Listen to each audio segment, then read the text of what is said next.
दोस्तों, जैसे जैसे समय बदलता जाता है, बहुत सारी चीजें बदलती हैं और जो चैलेंज हमारे सामने आते हैं, उनके नए नए सॉल्यूशंस भी सामने आते हैं। समय रहते हमें भी उन सॉल्यूशंस को समझना चाहिए। आज के दौर का सबसे बड़ा चैलेंज है डिस्ट्रैक्शन, टाइम को मैनेज ना कर पाना और प्रोडक्टिव ना हो पाना। और इसी चैलेंज को सॉल्व करने के लिए जो नई थ्योरी, जो नया कॉन्सेप्ट आज हम डिस्कस करने वाले हैं, वो है माइंड मैनेजमेंट का, ना कि टाइम मैनेजमेंट का।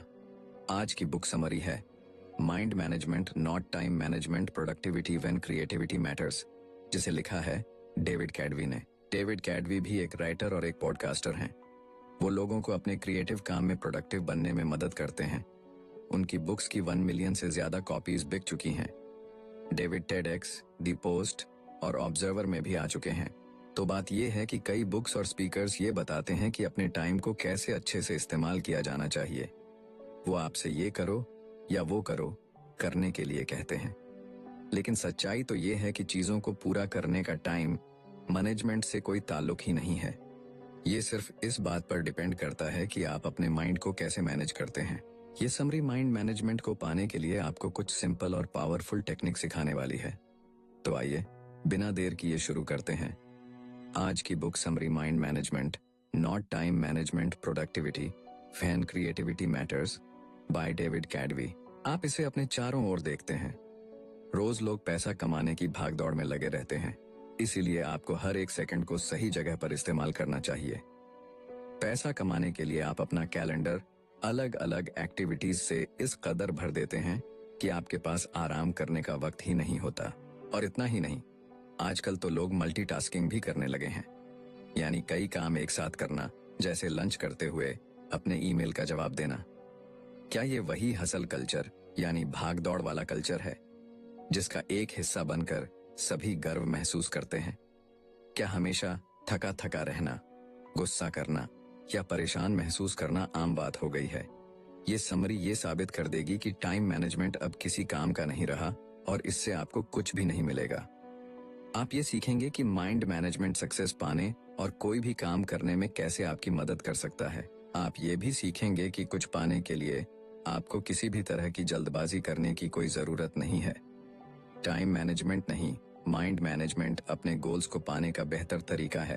तो आइए शुरू करते हैं इस पहले चैप्टर से, mind management not time management. इस बुक के ऑथर डेविड कैडवी खुद को एक राइटर नहीं मानते थे। उन्हें बचपन से ही लिखना कुछ खास पसंद नहीं था, लेकिन एक दिन उन्हें एक ऐसी बुक डील ऑफर की गई जिससे कोई बेवकूफ ही मना करता। इसीलिए डेविड ने अपनी लाइफ को इस तरह प्लान किया ताकि वो एक बुक लिख सकें। सबसे पहले उन्होंने इस बात का ध्यान रखा कि उनके पास बुक लिखने के लिए अच्छा खासा टाइम हो। उन्होंने अपने दोस्तों के साथ डिनर और दूसरे प्लान्स को कैंसिल कर दिया, पर इनकी जगह अपने राइटिंग सेशंस को रखने लगे। डेविड ने डेट्स पर जाना भी छोड़ दिया, यहाँ तक कि अपनी ग्रोसरी और खाना भी घर पर डिलीवर करवाने लगे। उन्होंने अपनी बुक लिखने पर फोकस करने के लिए जी जान लगा दी थी। एक राइटर के दिमाग में शब्दों का जैसे एक पिटारा सा होता है, पर वो शब्दों के साथ खेल जाते हैं। लेकिन डेविड के लिए ये सब इतना नेचुरल या आसान नहीं था। जब वो लिखने बैठते तो एक शब्द भी नहीं लिख पाते थे और न जाने कंप्यूटर के सामने बैठे बैठे यूं ही कितने घंटे निकल जाते। फिर उन्हें खुद पर प्रेशर महसूस होने लगा। डेविड को अगले कुछ हफ्तों में बुक का 25% काम खत्म करके पब्लिशर को दिखाना था। अगर वो ऐसा नहीं कर पाते तो डील कैंसिल हो सकती थी। डेविड अपनी फैमिली और दोस्तों को निराश नहीं करना चाहते थे। बड़बड़ाहट में उन्होंने कोस्टा रिका में एक रिट्रीट ज्वाइन करने का मन बनाया। वो ये बात अच्छे से जानते थे कि वहां जाकर भी वो कुछ नहीं लिख पाएंगे। क्या इसका मतलब ये है कि रिट्रीट ज्वाइन करने से उन्हें पछतावा हुआ था? बिल्कुल हुआ था, लेकिन डेविड ने सोचा कि जगह बदलने से शायद उन्हें राइटर्स ब्लॉक से बाहर निकलने में मदद मिलेगी। डेविड को रिट्रीट के लिए हाँ कहने के बाद पछतावा होने लगा और वो अपने घर से बाहर निकल गए। वो अपनी फ्रस्ट्रेशन को दूर करना चाहते थे। तब उनकी मुलाकात डिएगो से हुई। वो रोड के दूसरी तरफ थे जब उन्होंने डेविड को इस तरह बुलाया जैसे मानो वो दोनों दोस्त थे। डिएगो ने हाथ से इशारा करते हुए डेविड को बुलाया और उनसे स्पेनिश में बात करने लगे। डेविड एक बेवकूफ की तरह नहीं दिखना चाहते थे, इसलिए उन्होंने डिएगो की बात का जवाब दिया। उनसे बात करने पर डेविड को पता चला कि डेगो ऐसे ही कुछ बात करना चाहता था। उन्हें बीच पर घूमना और बारिश का मौसम बेहद पसंद था। उनकी बातें ज्यादा लंबी तो नहीं चली, लेकिन डेविड को इसके बाद काफी अच्छा महसूस हो रहा था।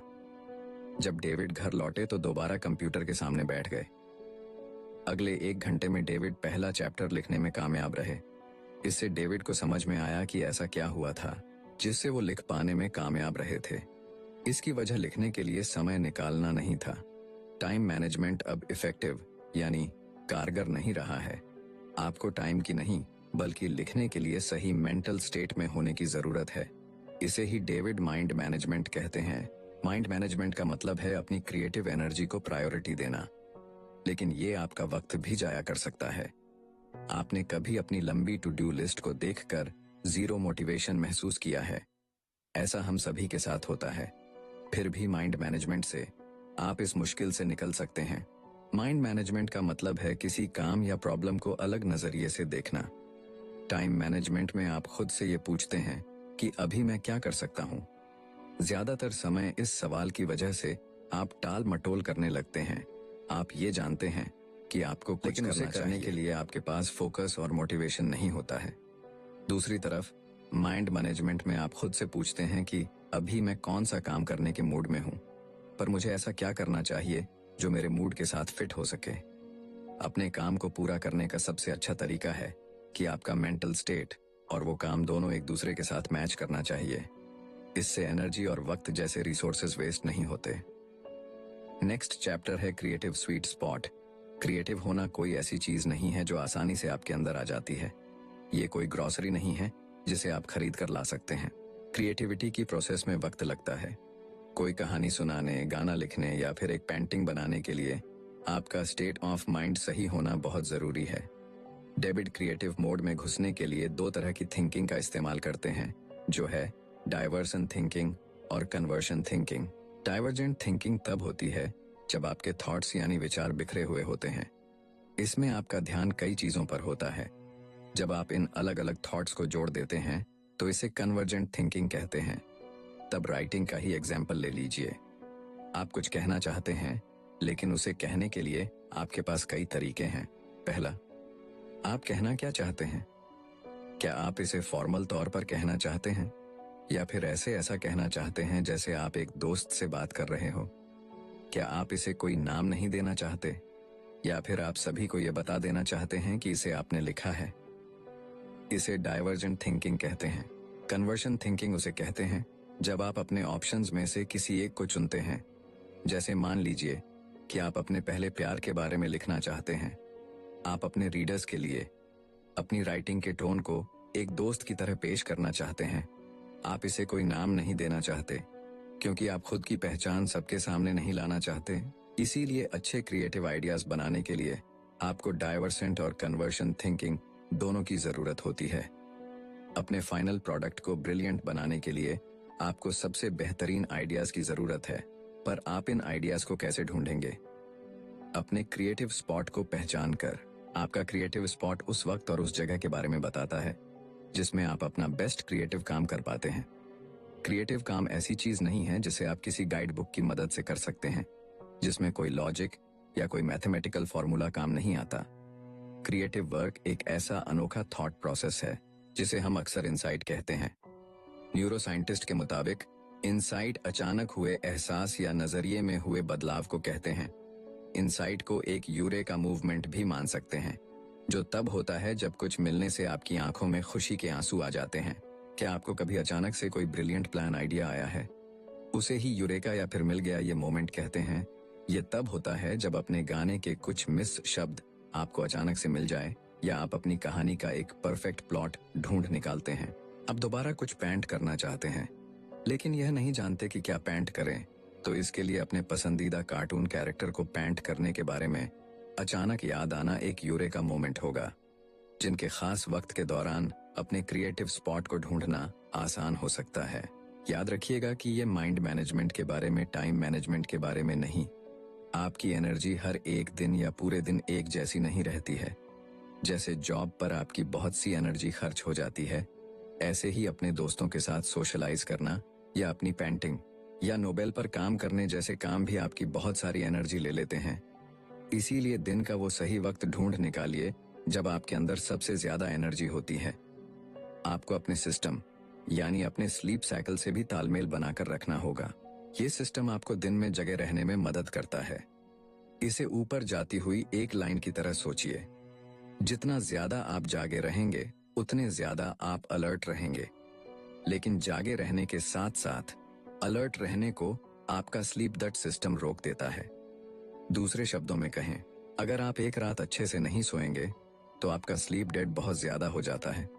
अपने स्लीप डेट को नीचे जाती हुई एक लाइन की तरह सोचिए, क्योंकि ये आपके एनर्जी को कम करता है। आपके सिस्टम और स्लीप डेट दोनों की लाइन दोपहर के शुरुआती वक्त लगभग 2:30 बजे मिलती है। इसी वजह से आप इस वक्त सुस्त और थका हुआ महसूस करते हैं। अपनी बॉडी क्लॉक को समझने से आपको अपने काम पर आसानी से फोकस करने में मदद मिलती है। बहुत से लोग सुबह सुबह बहुत फोकस्ड होकर काम करते हैं, जैसे बेस्ट वायलिन प्लेयर अपने दिन की शुरुआती 2-4 घंटे मन लगाकर प्रैक्टिस करते हैं। मशहूर राइटर वर्जीनिया वुल्फ और साइकोलॉजिस्ट BFP ऐसा ही करते हैं। ऐसा इसलिए क्योंकि सुबह का वक्त वो समय होता है जब लोग पूरी तरह से जगे हुए और सबसे ज्यादा अलर्ट रहते हैं। अपने क्रिएटिव स्पॉट को हासिल करने के लिए डेविड ने एक और तरीका बताया है। इसे वो फर्स्ट आवर रूल कहते हैं, जो अपने काम को पूरा करने में उन्हें डिसिप्लिन रहने में मदद करता है। जब आप अपने दिन का सबसे पहला घंटा अपने प्रोजेक्ट पर लगाते हैं तो उसे फर्स्ट आवर रूल कहते हैं। और ये कोई ऐसा वैसा प्रोजेक्ट नहीं होना चाहिए, बल्कि आपका सबसे इम्पोर्टेंट प्रोजेक्ट होना चाहिए। ऐसा करने से आप उस प्रोजेक्ट को जल्दी पूरा कर पाएंगे। इसे सुनकर ऐसा लग रहा होगा ना कि क्या आप ऐसा सच में मुमकिन है? तो जवाब है जी हाँ, बिल्कुल मुमकिन है। अपने दिन की शुरुआत अपने सबसे इम्पोर्टेंट काम से कीजिए, यानी एक ऐसे काम से जो आपको करना ही है। ऐसा करने से इसे पूरा करने के लिए आपके आलसी होने के चांसेस काफी कम हो जाते हैं। ऐसा करना उस काम में आने वाली रुकावटों को भी रोकता है। इस इम्पोर्टेंट लर्निंग को लेने के बाद बढ़ते हैं नेक्स्ट चैप्टर की ओर, द 4 स्टेजेस ऑफ क्रिएटिविटी। जब आप असल में राइटिंग और पेंटिंग नहीं कर रहे हैं, तब भी आप राइटिंग और पेंटिंग कर सकते हैं। क्रिएटिविटी का प्रोसेस सिर्फ राइटिंग और पेंटिंग के बारे में नहीं है। इसे सोशल साइकोलॉजिस्ट ग्राम बोलर कंट्रोल के 4 स्टेज या क्रिएटिविटी के 4 स्टेज कहते हैं। पहला स्टेज है प्रिपरेशन, यानी कि तैयारी करना। यह तब होता है जब आप अपने प्रोजेक्ट के बारे में सब कुछ सोचते हैं। आपकी स्टोरी में कौन सी कैरेक्टर होंगे, आपका गाना कितना लंबा होगा, पेंटिंग बनाने के लिए आप किस चीज का इस्तेमाल करेंगे। ये ब्रेनस्टॉर्मिंग यानी दिमाग चलाने वाला स्टेज है। इसमें आपके पास अपने प्रोजेक्ट की इतनी इंफॉर्मेशन होती है कि आप एक चलते फिरते इंसाइक्लोपीडिया की तरह हो जाते हैं। डेविड ने भी अपनी बुक पर इसी तरह काम करना शुरू किया था। ऐसा भी वक्त हुआ जब वो अपने लिविंग रूम में बैठकर इंफॉर्मेशन के ऐसे सोर्सेज को खोलकर देखा करते थे। डेविड के चारों ओर बुक्स, न्यूज़पेपर और जर्नल्स बिखरे रहते थे। उनके पास एक व्हाइट बोर्ड भी था, जिस पर वो पॉसिबल टॉपिक्स और चैप्टर लिखते थे। डेविड ने जो रिसर्च की थी वो समय की बर्बादी नहीं थी, ये उन्हें क्रिएटिविटी के अगले स्टेज तक पहुंचने में मदद कर रही थी। दूसरा स्टेज इंक्यूबेशन है। ये ऐसा वक्त होता है जब आप अपने प्रोजेक्ट पर इतना एक्टिव होकर काम नहीं करते हैं। आप शायद किसी और चीज पर काम कर रहे होते हैं या फिर अपने दोस्तों और फैमिली के साथ वक्त बिता रहे होते हैं। हमें बीच बीच में ब्रेक लेने की जरूरत होती है। इसी काम को तुरंत पूरा करने के लिए खुद को मजबूर करना हमेशा काम नहीं करता है। ऐसा करने से आप फ्रस्ट्रेट होने लगेंगे और आपको गुस्सा आ जाएगा। ऐसा होने से आपको अपने क्रिएटिव स्पॉट को ढूंढने में और तीसरे स्टेज पर जाने में मुश्किल होगी। तीसरा स्टेज एलिमिनेशन है। ये यूरेका या आहा मूवमेंट है। तीसरे स्टेज को पूरी तरह नहीं समझाया जा सकता। ऐसा इसलिए क्योंकि ये अचानक से होने वाला और अनप्रेडिक्टेबल होता है। जैसा कि बताया गया है कि अगर आप जरूरी तैयारी नहीं करेंगे तो आप इस स्टेज तक नहीं पहुंच सकते। आपको पहले स्टेज पर बहुत सा वक्त देना होगा। आइए जानते हैं कि पहला स्टेज आपको तीसरे स्टेज पर पहुंचने में कैसे मदद करता है। इसके लिए हम दी बीटल्स के पॉल मैककर्टनी का एग्जाम्पल लेंगे। पॉल ने यस्टरडे नाम का वो यादगार गाना बड़े ही अनोखे तरीके से कंपोज किया था। उन्हें इस गाने की धुन अपने सपने में सुनाई दी थी।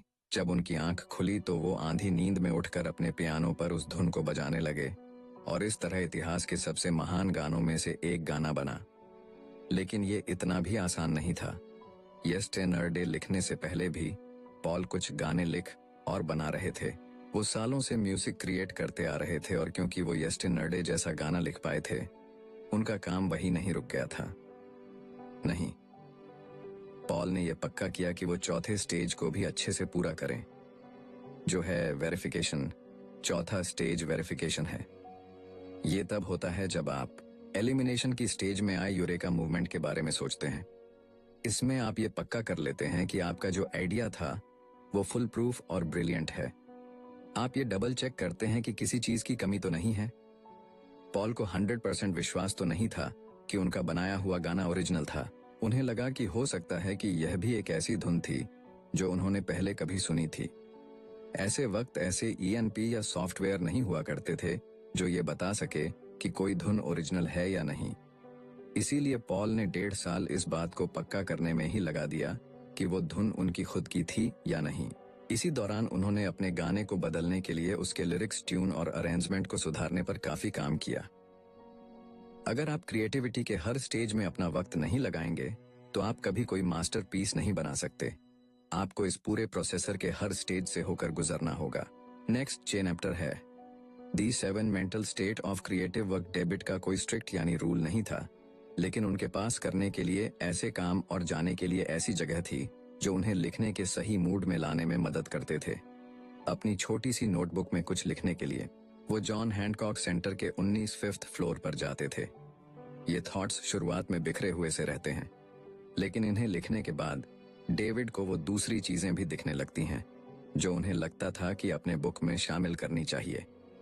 जॉन हैंकॉक सेंटर डेविड को उनके थॉट्स को अरेंज करने में मदद करता था। एब्सेंटो कॉफी नाम की एक कॉफी प्लेस थी जो डेविड को बहुत पसंद थी। वहां का मन लुभाने वाला खूबसूरत नजारा और कॉफी बीन्स की सुगंध उस जगह को राइटिंग के लिए एक आइडियल जगह बनाती है।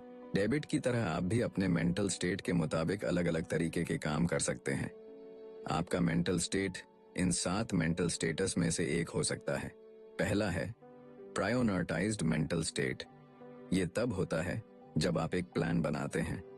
आप ये फैसला लेते हैं कि आपको क्या करने की जरूरत है और आप उसे कैसे हासिल करेंगे। इसमें आप ये भी डिसाइड करते हैं कि क्या इंपॉर्टेंट है और क्या नहीं। यही तो डेविड जॉन हैंकॉक सेंटर में करते थे। दूसरा है एक्सप्लोर मेंटल स्टेट। ये रिसर्च करने के बारे में नहीं है। इसमें स्पेसिफिक सवालों के स्पेसिफिक जवाबों को देने की जरूरत नहीं होती। एक्सप्लोर मेंटल स्टेट में अपनी क्यूरियोसिटी को खोला छोड़ने और इसके लिए गिल्टी फील ना करने के बारे में कहा गया है। जैसे मान लीजिए कि आप कुछ पेंट करने का सोच रहे हैं। आपको क्या पेंट करना है, आप इस बात पर रिसर्च करते हैं, लेकिन इस चक्कर में आप पेंटिंग की हिस्ट्री पर एक पूरी डॉक्यूमेंट्री देख डालते हैं। आप अपनी क्यूरियोसिटी को फ्री छोड़ देते हैं, यानी आजाद कर देते हैं। तीसरा है रिसर्च मेंटल स्टेट। ये ऐसी जगह है जहां आप स्पेसिफिक सवाल और उसके जवाब ढूंढते हैं। डेविड ज्यादातर वक्त इसी स्टेट में रहते हैं। वो ये रिसर्च करते हैं कि एक चैप्टर को कैसे बनाया जाए या फिर ये कैसे वेरीफाई किया जाए कि अपनी बुक में जो फीनेक्ट वो लिखने वाले हैं वो सही है या नहीं। चौथा है जनरल मेंटल स्टेट। ये वो स्टेट है जहां आप एक्चुअल में काम करते हैं। आप पहले दिए गए मेंटल स्टेटस में इकट्ठे किए गए आइडियाज को जोड़कर कुछ बनाते हैं। जैसे अपना पहला ड्राफ्ट लिखना। पांचवा है पॉलिश मेंटल स्टेट। ये स्टेज उस काम को एडिट करने और तराशने का है जो आपने पिछली स्टेट में बनाया था। जैसे आप ये ध्यान देते हैं कि आपके सेंटेंस का कोई मतलब हो। पेंटिंग में आप ये चेक करते हैं कि कैनवास पर ऐसी कोई जगह ना छूट गई हो जहां आपने पेंट नहीं किया, या कोई ऐसा कलर तो नहीं है जिसे और ज्यादा डीप या हल्का करने की जरूरत है। छठा है एडमिनिस्ट्रेटिव मेंटल स्टेट। आप हमेशा अपने क्रिएटिव काम पर फोकस नहीं कर सकते। आपकी भी कुछ जिम्मेदारियां हैं जो आपको करनी होगी, जैसे अपने बिल्स भरना और अपनी फैमिली के साथ वक्त बिताना। ये मेंटल स्टेट इसलिए जरूरी है क्योंकि आपको अपनी लाइफ के दूसरे एरिया पर भी ध्यान देना होगा। आखिर में रिचार्ज मेंटल स्टेट होता है। इसमें आपको खुद को आराम देने और रिफ्रेश करने की जरूरत होती है। एक दिन छुट्टी लीजिए या वेकेशन पर जाइए जब डेविड अपनी बुक होती है। एक दिन छुट्टी लीजिए या वेकेशन पर जाइए एक नॉइस जब डेविड अपनी बुक को लेकर स्ट्रेस लेते हैं तो वो मसाज लेने चले जाते हैं। कभी कभी फनी वीडियो या मूवी देखना भी इसमें मदद कर सकता है। खुद को शांत करने और अपने माइंड को रिलैक्स करने के तरीके ढूंढे। क्रिएटिव साइकिल्स डेविड का बड़ा अजीब सा रूटीन था। रात को 12 बजे से सुबह 4 बजे तक वो सिर्फ अपनी बुक पर फोकस करते थे। सुबह 4 बजे वो लाइट ऑफ करते, अपना कंप्यूटर बंद करते और दोपहर तक सोते रहते। अगले दिन दोपहर में डेविड तैयार होते और कॉफी शॉप चले जाते। वो कैफे में तब तक काम करते जब तक उसके बंद होने का वक्त नहीं हो जाता था।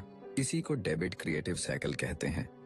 ये एक ऐसा रिपीट होने वाला साइकिल है जिसमें अपने काम में आगे बढ़ने के साथ साथ आपको आराम करने का वक्त भी मिलता है। क्रिएटिव साइकिल में क्रिएटिविटी के 4 स्टेज होते हैं, जिसमें आप प्रिपेयर, इनकलबेट, एलिमिनेट, ऑनर, वेरीफाई करते हैं। क्रिएटिव साइकिल को टाइम पर बेस्ड होने की जरूरत नहीं है। ये हफ्तों और यहाँ तक कि कई अलग अलग मौसम पर बेस्ड हो सकता है। आइए क्रिएटिव साइकिल का एक एग्जाम्पल देखते हैं। बैड क्रिएटिविटी की पहले स्टेज प्रिपरेशन को रात में करना पसंद करती है।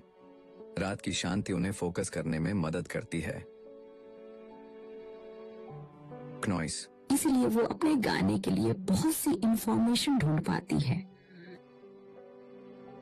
चली जाती है। सोने से वो क्रिएटिविटी के दूसरे स्टेज में चली जाती है, जो है इंक्यूबेशन। जब वो सोती है तो बेथ का ध्यान अपने क्रिएटिव काम पर नहीं रहता। इससे सुबह बेथ को आराम और इंस्पायर्ड महसूस होता है। वो क्रिएटिविटी के तीसरे स्टेज में पहुंचाती है, जो है इल्यूमिनेशन। जब वो अपना ब्रेकफास्ट खाती है तो उन्हें एक आहा मूवमेंट मिलता है। उन्हें अपने गाने के सही अल्फाज मिल जाते हैं और वो तुरंत उन्हें अपने पास रखे टिश्यू पेपर पर लिख लेती है। पूरी दोपहर अपने गाने को सुधारने में लगा देती है। वो कुछ अल्फाजों को बेहतर अल्फाजों से बदल देती है और उस धुन को बजाने के लिए बेस्ट इंस्ट्रूमेंट्स को चुनती है। अपने माइंड को मैनेज करने के लिए बहुत से ऑप्शंस है। आपको सिर्फ वो ढूंढने की जरूरत है जो आपको सबसे ज्यादा सूट करता है। नेक्स्ट चैप्टर है क्रिएटिव सिस्टम्स। एक बार डेविड बड़ी मुश्किल में थे। उन्हें अपने पॉडकास्ट के लिए डॉक्टर रॉक के साथ इंटरव्यू करना था। डॉक्टर रॉक डेविड के लिए एक इंस्पिरेशन थे। उन्होंने यूर ब्रेन एट वर्क नाम की एक बुक लिखी थी, जिसकी मदद से डेविड ये समझ पाए थे कि क्रिएटिव वर्क में माइंड कैसे काम करता है। डेविड डॉक्टर रॉक को अपना आइडियल मानते थे, लेकिन जिस दिन डेविड को डॉक्टर रॉक से बात करनी थी, उन्हें कई मुश्किलों का सामना करना पड़ा। पहले जो अपार्टमेंट उन्होंने रेंट पर लिया हुआ था, वहां कंस्ट्रक्शन का काम चल रहा था। पूरे दिन वहां शोर रहता था। एक पॉडकास्ट को रिकॉर्ड करने के लिए इससे खराब हालत नहीं हो सकती थी। दूसरा, डेविड हाल ही में अपनी बुक लिखने के लिए पनामा सिटी में रहने आए थे, पर अपने नए मोहल्ले को इतने अच्छे से नहीं जानते थे, इसलिए उन्हें इस बात का कोई अंदाजा नहीं था कि इंटरव्यू के लिए उन्हें कोई अच्छी दूसरी जगह कहाँ मिल सकती थी। तीसरा, डेविड जानते थे कि इस इंटरव्यू का स्केड्यूल बदलना नामुमकिन होगा, क्योंकि डॉक्टर रॉक जैसे जाने माने लोग हमेशा बिजी रहते हैं। ये जिंदगी में एक बार मिलने वाला सुनहरे मौके जैसा था। ऐसा लग रहा था कि ये साफ है कि क्या होने वाला है। डेविड को पॉडकास्ट कैंसिल करना होगा। उस दिन कुछ भी ठीक नहीं हो रहा था, लेकिन डेविड का क्रिएटिव सिस्टम एक्टिवेट हुआ और उन्होंने डॉक्टर रॉक को एक ईमेल लिखा। न जाने कैसे लेकर अचानक से वो ना उम्मीद महसूस नहीं कर रहे थे। उन्होंने हर उस प्रॉब्लम का उपाय निकाल लिया था जो उनके सामने आ रही थी। आखिर में डेविड डॉक्टर रॉक के साथ रिकॉर्डिंग करने में कामयाब हो गए थे। क्रिएटिव सिस्टम में एक ऐसा रिपीटिंग प्रोसेसर है जो आपको अपने क्रिएटिव काम को करने में मदद करता है। ये आपको जानने में मदद करता है कि अपनी मेंटल एनर्जी को ध्यान में रखते हुए क्या स्टेप्स लेने चाहिए। क्रिएटिव सिस्टम को एक छाती की तरह सोचिए, जो आपके क्रिएटिव साइकिल और क्रिएटिविटी के स्टेज को कवर देता है। ये बेसिकली पूरे क्रिएटिव प्रोसेसर की देखरेख करता है। क्रिएटिव सिस्टम को कम से कम क्रिएटिव डोज की जरूरत होती है। ये वो सबसे छोटी चीज है जो आप अपने क्रिएटिव काम को आगे बढ़ाने के लिए कर सकते हैं। मान लीजिए कि आप एक राइटर हैं। आपका मिनिमम क्रिएटिव डोज है अपनी बुक का एक पैराग्राफ लिखना। मिनिमम क्रिएटिव डोज आपको अपनी दूसरी प्रायोरिटीज पर ध्यान देने में मदद करता है। क्रिएटिव काम के लिए ओपन लूप भी अच्छी चीज है। आइए एक एग्जाम्पल से समझते हैं। जब आप अपनी बिल्ली को खाना देते हैं तो आप ध्यान देते हैं कि उसका खाना खत्म होने वाला है। आप सुपरमार्केट से बिल्ली का खाना लेने के लिए एक मेंटल नोट बना लेते हैं। ये एक ओपन लूप इसलिए है क्योंकि कैट फूड खरीदना है आपके दिमाग में लगातार चलता रहता है, तब भी जब आप दूसरा काम कर रहे होते हैं। ओपन लूप आपके माइंड में जगह गिरे रहता है। ये मेंटल स्पेस, ये जगह तभी खाली हो सकती है जब आप उस काम को पूरा कर लेते हैं, यानी कैट फूड खरीद लेते हैं। एक नेगेटिव चीज जैसा लग रहा है ना, लेकिन ओपन लूप आपकी क्रिएटिविटी के लिए फायदेमंद होते हैं या आपके प्रोजेक्ट को आगे बढ़ाने में मदद करते हैं। आइए उस एग्जाम्पल पर वापस चलते हैं जहां आप एक राइटर थे और अपनी बुक के लिए एक पैराग्राफ लिख रहे थे कि आपके दिमाग में एक कूपन लूप बनाता है जिसे आप अगले दिन और आगे आने वाले दिनों में वापस देख सकते हैं। इस तरह अगर आप अपना पूरा दिन राइटिंग में नहीं भी लगा पाते हैं तो भी आपको गिल्टी महसूस नहीं होगा। जब तक आप प्रोग्रेस कर रहे हैं आप आगे बढ़ते रहेंगे और अपना मोमेंटम नहीं खोएंगे। क्रिएटिव सिस्टम की सबसे अच्छी बात यह है कि आप बहुत सारे ओपन लूप रख सकते हैं। एक लूप आपकी स्टोरी के प्लॉट से जुड़ सकता है जबकि दूसरा स्टोरी के कैरेक्टर के बैकग्राउंड से। क्रिएटिव सिस्टम आपको बहाने बनाने से भी रोकता है। आप ये भी नहीं कह सकते कि आपके पास टाइम नहीं है, क्योंकि मिनिमम क्रिएटिव डोज के लिए कुछ ही मिनट चाहिए होते हैं। और अब वो मोड जिसे हम कहते हैं कंक्लूशन, यानी अभी तक हमने जितने भी चैप्टर पढ़े और सुने उनकी की लर्निंग्स को हम यहाँ पर रिपीट करेंगे। सबसे पहले आपने सीखा कि माइंड मैनेजमेंट क्या होता है। इसका मतलब है अपने काम को करने के लिए सही मेंटल स्टेट बनाना। यह खुद से यह पूछना है कि मैं कौन सा काम करने के मूड में हूँ, पर मैं ऐसा क्या कर सकता हूँ जो उस मूड में फिट हो सके। दूसरा, आपने सीखा कि अपने क्रिएटिव स्वीट स्पॉट को ढूंढकर आप माइंड मैनेजमेंट हासिल कर सकते हैं। डिवरजेंट ऑनर कन्वर्शन थिंकिंग अप्लाई करने से आप ऐसा कर पाएंगे। दोनों तरीकों से आप यूरेका मूवमेंट बना सकते हैं जो आपके क्रिएटिव काम में अचानक आए कामयाबी की तरह होता है। अपने क्रिएटिव स्वीट स्पॉट को ढूंढने के लिए आपको अपने सबसे प्रोडक्टिव टाइम को पहचानना होगा। ज्यादातर लोग सुबह काम करना पसंद करते हैं क्योंकि उस वक्त के दौरान डिस्ट्रैक्शन कम होते हैं। तीसरा, अपनी क्रिएटिविटी के 4 स्टेज के बारे में जाना। आपको कुछ कमाल बनाने के लिए इन सभी स्टेजेस से गुजरना होगा। ये स्टेज प्रिपरेशन, इंक्यूबेशन, इल्यूमिनेशन और वेरिफिकेशन है। चौथा, अपने क्रिएटिव काम के साथ मेंटल स्टेटस के बारे में जाना। ये स्टेट आपको क्रिएटिविटी के 4 स्टेज को पूरा करने में मदद करते हैं। ये 7 मेंटल स्टेट है: priorities, explore, research, generate, polish, administrate और रिचार्ज। 5वां, आपने क्रिएटिव साइकिल के बारे में जाना। ये क्रिएटिव काम करने और आराम करने के लिए टाइम निकालने का रिपीटिंग साइकिल है। क्रिएटिव साइकिल ये डिसाइड करता है कि कौन सा टाइम फ्रेम आपके लिए काम करता है, भले ही वो हफ्ता, महीना या कोई सीजन ही क्यों ना हो। क्नॉइस। छठा, अपने क्रिएटिव सिस्टम के बारे में जानना। ये क्रिएटिविटी के 4 स्टेज और क्रिएटिव साइकिल की देखरेख करता है। ये एक ऐसा रिपीटिंग प्रोसेसर है जो आपको क्या स्टेप्स लेने चाहिए या उन्हें कैसा करना चाहिए जैसे सवालों के जवाब ढूंढने में मदद करता है। आज पूरी दुनिया भागती हुई जिंदगी की आंधी हो गई है। इसमें सभी जल्द से जल्द ज्यादा से ज्यादा काम करने में लगे हुए हैं, लेकिन चीजों को धीरे धीरे करने का अलग ही मजा है। तो उस प्रोसेसर को एंजॉय कीजिए और जल्दबाजी मत कीजिए। जैसे कि कहावत है कि बड़ी चीजें उन्हीं को मिलती हैं जो उसके लिए इंतजार करते हैं, और इसी बात को हमारे वेदों में कहा गया है कि धैर्यता में ही विजय है। कि डिस्ट्रैक्शन के दौर में अपनी क्रिएटिविटी को बढ़ाने के लिए, खुद को फोकस रखने के लिए ये जितने भी टूल्स और लर्निंग आपको मिली वो आपके लिए इनवैल्यूएबल साबित होंगी और आप इन्हें अपनी लाइफ में